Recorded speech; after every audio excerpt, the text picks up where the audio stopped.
E aí, pessoal, tudo bem? Hoje a gente está aqui com a professora Marcela Coimbra, professora de língua portuguesa, de literatura, de gramática, de interpretação de textos das escolas particulares aqui de Goiânia. Tudo bem, professora? Tudo certo. Então, hoje nós vamos falar sobre produção textual no ensino médio. Você já dá aula sobre isso, né? O que você acha agora com... A gente tem o Enem, só que nós não vamos focar muito o Enem hoje, muito pelo contrário. O pessoal focou muito um tipo de gênero textual por causa do Enem, mas vamos falar sobre os outros que a gente tem no ensino médio também, que são importantes de se falar? Acho que a gente tem que partir do princípio que gênero textual é uma coisa que a gente tem no cotidiano. Gênero é uma coisa que se vive, né? A gente vivencia gêneros o tempo todo. Um cardápio é um gênero, um vídeo é um gênero. Então, acho que as pessoas precisam entender que o ensino disso pressupõe a vivência do aluno, a vivência do estudante, a vivência do professor. E uma crítica que eu faço em relação ao Enem é que tudo agora é o Enem, né? As pessoas precisam superar isso e entender que o ensino médio, aquele exame vai ser para a gente ter uma noção de como as coisas estão para aquele estudante, não necessariamente como são, né? A gente vê pessoas que ficam 3 anos em cursinho e aí sabem de cor e salteado como escrever um texto para o Enem. Mas se você pede para a pessoa fazer um texto que não tem a ver com aquela estrutura, a pessoa não sabe escrever. Mesmo porque a escola não é só Enem, né? Exatamente. O Enem é uma porta de entrada para o estudante na universidade e tudo mais.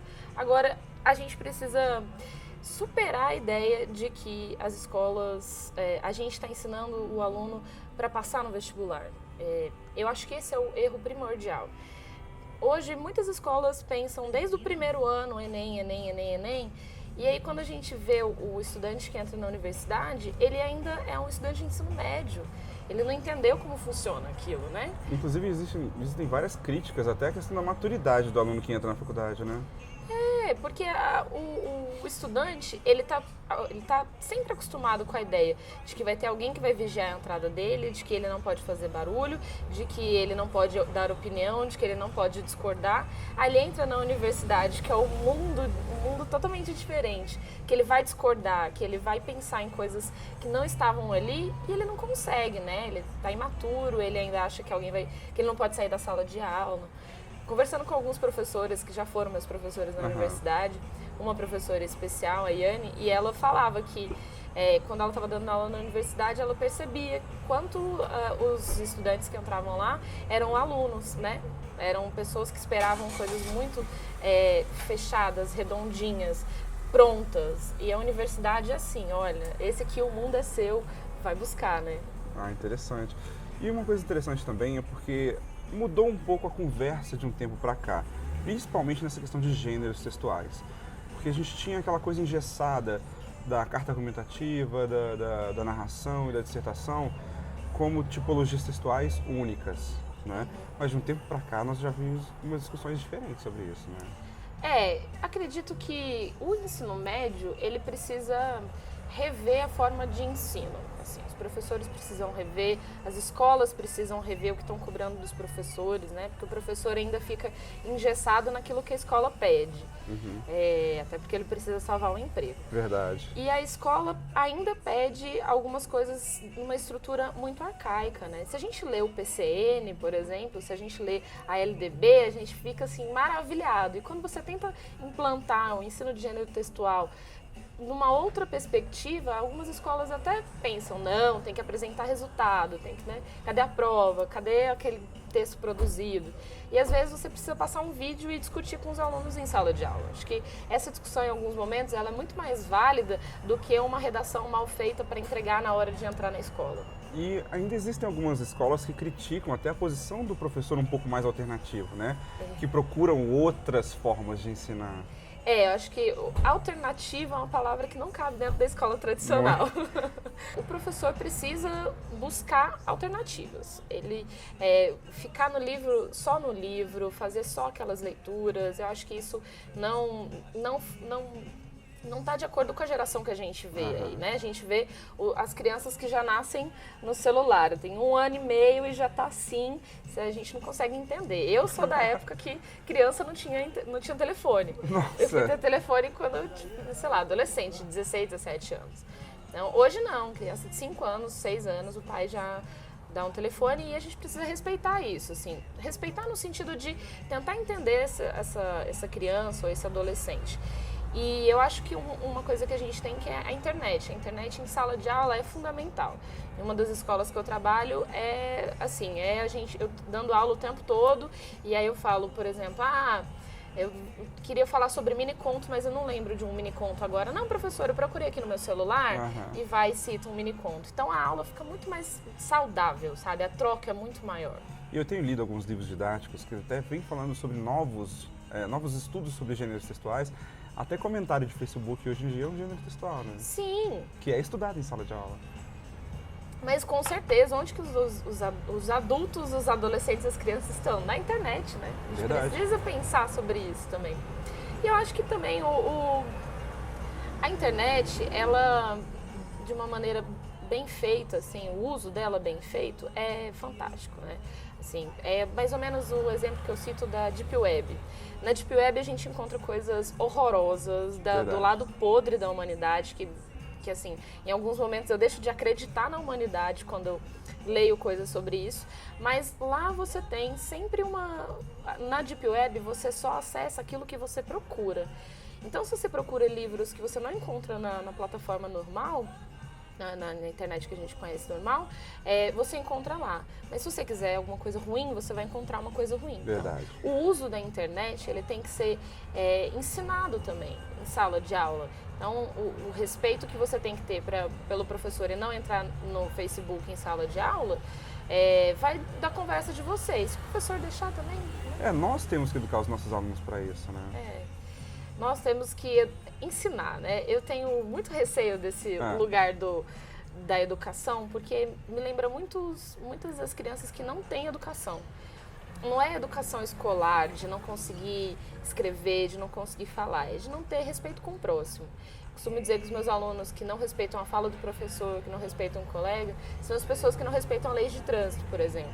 Então, se ele não respeita o colega ou a fala do professor, ele vai ser aquela pessoa que vai conversar dentro do cinema e vai ser aquela pessoa que vai buzinar quando não é necessário. Se ele não respeita a entrega de trabalho, vai ser aquele adulto que vai furar o farol. Enfim, é uma comparação que eu faço para que eles entendam que aquele lugar que a gente está, na sala de aula, no colégio, as regras elas prezam para um bem-estar daquela sociedade, né, daquela comunidade. Se a gente pensar numa escala maior, as regras de trânsito, elas prezam também por um bem-estar social, né? E qual é o seu gênero preferido para trabalhar em sala de aula? Eu sou uma pessoa muito crítica. Vamos lá. Não, crítica que eu gosto muito de mostrar para os alunos é que todos são falantes. A primeira coisa que eu ouço sempre quando eu falo que eu dou aula de português, de interpretação de texto, de gramática. Gramática é uma coisa que assusta, né? Eu não sei português, professora. Quantas vezes eu já ouvi isso? E eu falo, então como é que você está me falando isso e eu entendi? Ou seja, você sabe português. Você só não sabe conceituar, dar um nome para aquilo, mas você sabe. Então, o falante do português, as crianças que entram na escola já são falantes. E a gente está ali para aprimorar a comunicação, que foi inclusive o questionamento de um aluno meu no 6º ano. Estava ensinando a forma como a gente fala é diferente da forma como a gente escreve, né? E ele, então por que a gente estuda gramática na escola? E eu pensei por uns vários segundos assim, naquele momento eu fiquei sem resposta. E eu fui me questionar depois, né? Eu estou dando aula de gramática e eu não consigo entender ainda por que eu estou ensinando uma regra que ele não vai usar no cotidiano dele, da fala, da conversa com os pais. E aí eu fui procurar e eu achei um livro do Marcuski que fala que o fato da gente estudar gramática na escola é para a gente aprimorar a comunicação, seja ela escrita, seja ela falada. E também para ser entendido no Brasil inteiro, né? Porque o Brasil é um país de dimensões continentais. Isso. Se nós formos ver o jeito que o pessoal fala no sul e o jeito que o pessoal fala no norte, é bem diferente. Então a gramática faz com que todos nós nos entendamos, né? Sempre quando eu trabalho verbo, eu gosto de falar sobre um exemplo de Recife, que é uma das minhas cidades preferidas no Brasil. E como as pessoas falam lá, eles conjugam um verbo no subjuntivo como se fosse um verbo no presente. Então eu falo assim, estudasse hoje. Aí eu falo, se eu estudasse, é uma condição, né? E aí, o que a gente falaria, você estudou hoje, né, uma história no passado, ou você vai estudar hoje. Estudasse. E é sempre muito engraçado, porque é mais difícil falar do jeito que eles falam e todo mundo se entende, né? E as pessoas, de criança aos mais velhos, entendem essa forma, que é a cultura deles, a forma como eles falam. E aqui os verbos são conjugados de uma maneira muito resumida. Demais. Encurtada, né? Eu acho bonito demais essa diversidade linguística do Brasil. Sabe, aqui eu vou falar uma coisa que vai doer no seu ouvido, por ser professor de língua portuguesa. Mas nós só temos 2 pessoas verbais, eu e o resto. Porque se a gente for pensar, eu vou falar uma coisa, vai doer.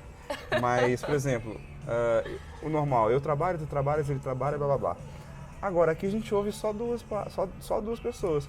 Eu trabalho, tu trabalha, ele trabalha, nós trabalha, vós trabalha, eles trabalham.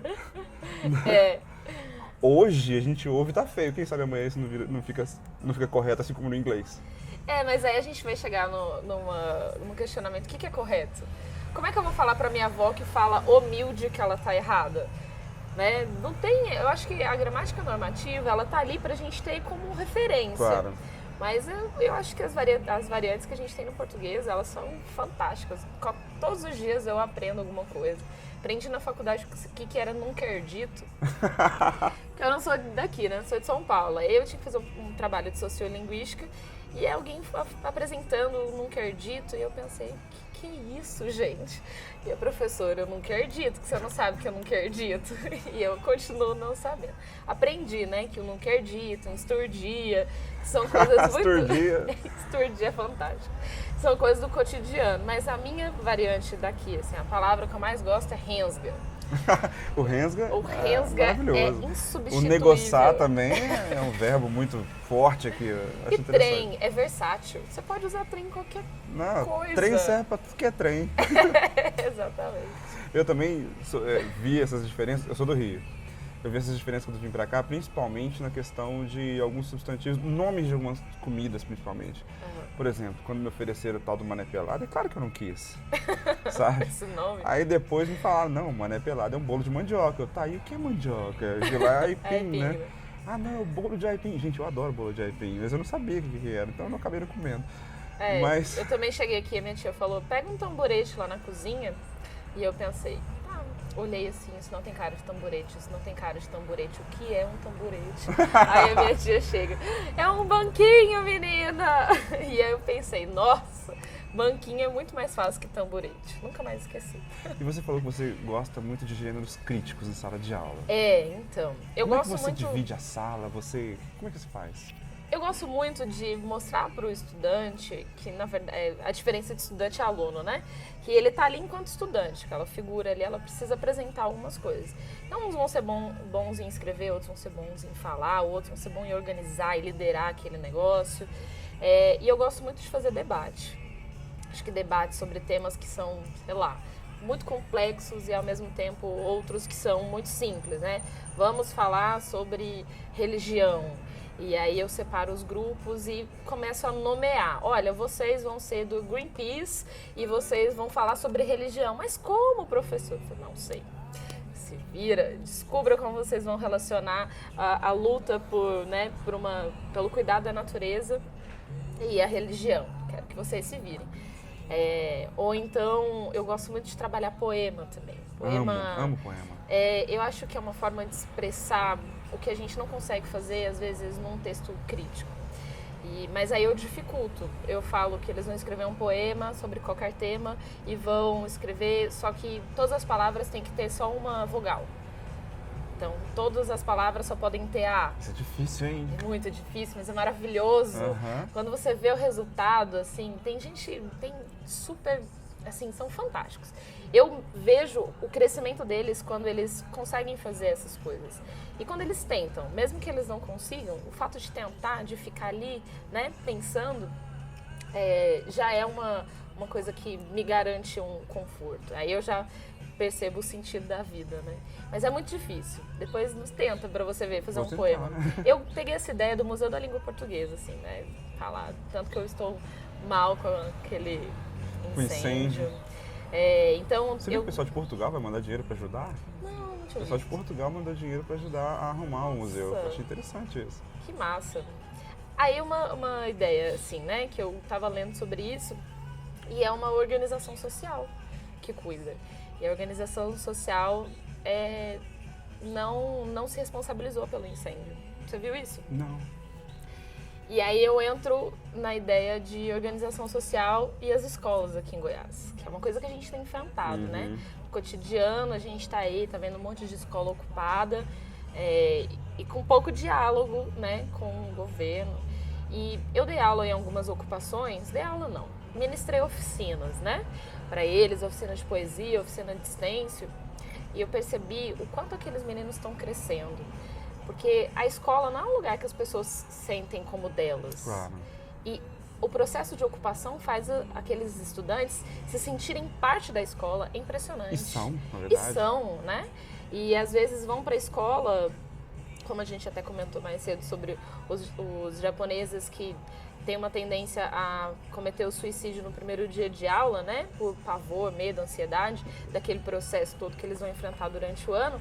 E aqui não é muito diferente, só que a gente não tem tantos índices negativos em relação a isso. Mas as crianças não se sentem à vontade ali naquele espaço, né? Não se sentem pertencentes a isso. Eu acho que esse pertencimento, como eu tenho visto em algumas ocupações, é fantástico. É você fazer sentido estar na escola, né? E é um processo educativo, né? A manifestação é muito pedagógico para as pessoas entenderem o que é aquilo, lutar pelos direitos. Enfim, eu acho que tem sido uma oportunidade para muitos estudantes, que aconteceu em São Paulo, está acontecendo aqui, de aprender que aquilo também é nosso, né?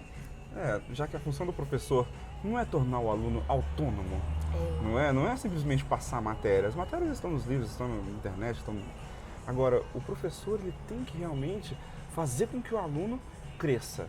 Não digo só o crescimento pessoal, mas também a questão do crescimento social, o crescimento de buscar a verdade sobre muitas coisas, que agora o pessoal está começando a ter uma maturidade política até, porque a gente, tempos atrás, ninguém nem queria saber sobre política, né? Hoje, por mais que a gente tenha alguns problemas, principalmente na questão da mídia, pelo menos eles estão querendo buscar alguma coisa, né? Eu acho que a internet também facilita muito isso, né? A gente tem acesso a muitas coisas, muitas informações, basta as pessoas saberem o que elas estão procurando ali, né? Não é só assistir TV e assistir um jornal, por exemplo, na Rede Globo, que é tendenciado, que as informações são rasas, né? E é procurar outras fontes de informação, e a internet facilita muito isso. E você usa essas fontes de informação em sala de aula, que também são gêneros interessantes? Uso. Até o jeito de se passar uma notícia, dá pra ver a influência no gênero textual, né? Não, é impressionante. E eu gosto muito de mexer, eu costumo dizer que eu sou um pouco sádica, assim. Eu gosto de ver que o aluno está tendo dificuldade, porque é naquela dificuldade que ele vai dar um salto, né? Então, às vezes eu passo uma proposta de redação com um vídeo de 2 minutos. Escreva sobre isso. Eles entram em pânico. Mas, ao mesmo tempo, aquilo para eles é um crescimento. Então, quer dizer, se eles assistirem um comercial, eles podem escrever sobre aquilo, né? O gênero, como eu falei no começo, é uma coisa que a gente precisa vivenciar. Não que a gente precisa, a gente já vivencia, né? E se a gente não consegue transformar isso para aquilo que a gente vai escrever, fica mais difícil, assim, né? Fica difícil até de você, sei lá, se relacionar com as pessoas. Acho que a gente tem criado traumas, né? A gente por muito tempo criou traumas do processo da escrita, de ser uma coisa ruim. Da mesma forma a leitura. A leitura no colégio é muito chata, alguns livros são muito chatos. E aí os meninos não querem ler aquilo, eles querem ler romances, eles querem ler trilogias, né, de suspense. Mas se a gente consegue despertar algumas coisas com livros que são muito bacanas e que a gente consegue mostrar para eles que não é só o que eles já têm contato, fazer uma roda de leitura, levar uma almofada para a escola, deitar e ler, fazer aquele momento um momento agradável, mais para frente aqueles alunos vão pegar gosto na leitura, vão pegar gosto na produção de texto, né? Que ainda é um trauma. A redação escolar é um trauma. Acho que até para o professor. Na verdade, redação escolar é um texto que o autor não quer escrever e é um texto que o leitor não quer ler. Que o autor, que é o aluno, não quer escrever e o corretor de redação não quer corrigir aquele texto. Porque é um texto, sabe, proforme. Aham. Vou fazer isso aqui porque eu preciso fazer e passar de ano. Não é um texto que você tem vontade de colocar o seu desejo, o seu ímpeto de fazer as coisas ali. Isso a gente vê em diários, a gente vê propriamente no Facebook, desabafos e tudo mais. E se a gente consegue pegar isso que o aluno tem, que as pessoas têm naturalmente, né? Vontade de se expressar e colocar na produção de texto na escola, eu acho que é fantástico. Então, fazer um grafite no muro da escola é muito mais representativo do que ele entregar uma redação semestral, ou semanal, na verdade, né? Que é o costume. Acho que a gente precisa pensar aquilo que faz sentido e não aquilo que a gente tem que ter como regra, né? Acho que a regra, ela pode estar aí para ser quebrada, né? Sou meio transgressora nesse sentido. Aí que interessante, o professor de redação, eu acho que ele é o professor que mais tem liberdade para trabalhar a questão de interdisciplinaridade, de atualidade, né? Sim. Então, é isso que o professor tem que usar, né? Use essa falta de limite. Né? Exatamente. Eu costumo dizer que a liberdade é uma coisa que a gente não sabe lidar. Porque quando a gente não tem, a gente questiona. Por que não tem? E quando a gente tem? Então, quando a gente tem, a gente não sabe o que fazer. Porque a gente pode tantas coisas que a gente não consegue dimensionar. Então, eu acho que a gente precisa pensar, por exemplo, o planejamento. Planejamento escolar é uma coisa muito contrato de gaveta. A gente faz para entregar para o coordenador ter. Se a gente faz daquilo uma orientação que a gente tem e que a gente vai superar as expectativas, né? A gente faz um planejamento e quase sempre a gente não segue. E se a gente fizer uma coisa pensando já no futuro, então a gente começa algo no primeiro bimestre para no último a gente ter um projeto finalizado, sei lá, que seja um livro, que seja um vídeo, que seja uma exposição de fotos, isso mesmo com professor de redação, né? A gente tem algo mais fundamentado, sabe? Algo que faça mais sentido. Então, o professor de redação, ele realmente tem liberdade, mas a gente ainda é cobrado pela escola para fazer determinadas coisas e às vezes a gente esquece que a gente pode ir para outros caminhos, né? Então, eu gosto muito de trabalhar com vídeo, assim, tanto para assistir quanto para produzir. E aí você vai descobrir que lá na escola, lá no cursinho, lá no terceiro ano, tem um menino que é mestre em mexer com isso. Ou tem uma pessoa que tem uma câmera super boa. Enfim, você percebe um potencial diferente do seu aluno, que você não conhecia. Costumo dizer que jogos internos é o lugar para você conhecer o seu aluno. Jogos internos quando ele vai lá praticar o esporte para ver se ele ganha, né? Tem a competição entre as salas, mas você consegue ver que tem sempre um aluno que você não achava que era líder, mas ele é líder. Então ele é assim, o capitão do time de futebol, ou então a menina que é muito sociável, já junta o pessoal para fazer a torcida, ou então mesmo para ganhar o jogo, porque ela vê que precisa, né, ir para cima, ir para ganhar. Enfim, a gente não consegue perceber algumas coisas que o uniforme não deixa a gente perceber, né? E a gente ir por outros caminhos, né, facilita a gente perceber isso. Então a gente vai descobrir fotógrafos, vai descobrir pintores, vai descobrir, sei lá, assistentes técnicos e tudo mais, só na possibilidade de fazer outras coisas. E que mais de dicas você poderia dar para os nossos professores para trabalhar gênero em sala de aula? Você falou sobre debate, falou sobre trazer vídeos. O que mais você acha que é interessante também? Eu gosto sempre de perguntar para o aluno. Quando a gente vai fazer, pelo menos quando eu vou dar aula, eu gosto de saber quem são aquelas pessoas que eu não conheço ou que estou conhecendo agora, né?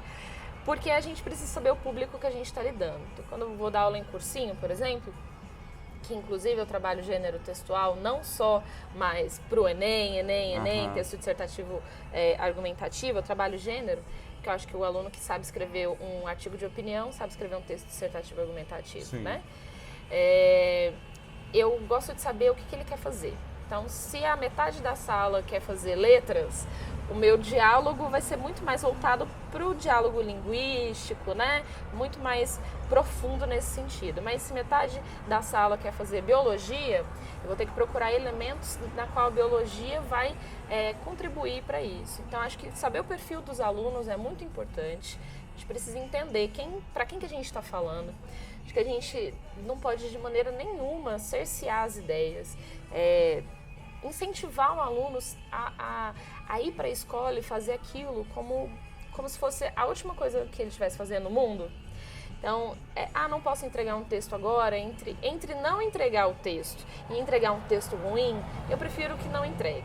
Entrega depois, a gente resolve. Mas questões mais metodológicas, eu acho que a gente pode pensar em fotografia. Eu acho que uma exposição de fotografia sobre a cidade de Goiânia, por exemplo, que tem coisas maravilhosas e a gente só conhece metade delas, né? Acho que isso é muito importante. Páginas no Facebook na qual os adolescentes possam postar coisas que eles encontraram, uma novidade, para onde eles viajaram, né?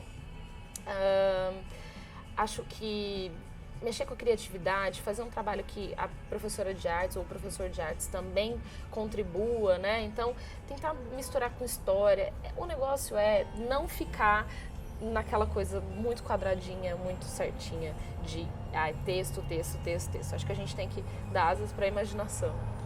Obrigado, professora. Adorei nossa conversa. Eu também adorei. Obrigada pela fera. oportunidade. Que isso. Obrigado. E até a próxima. Até a próxima.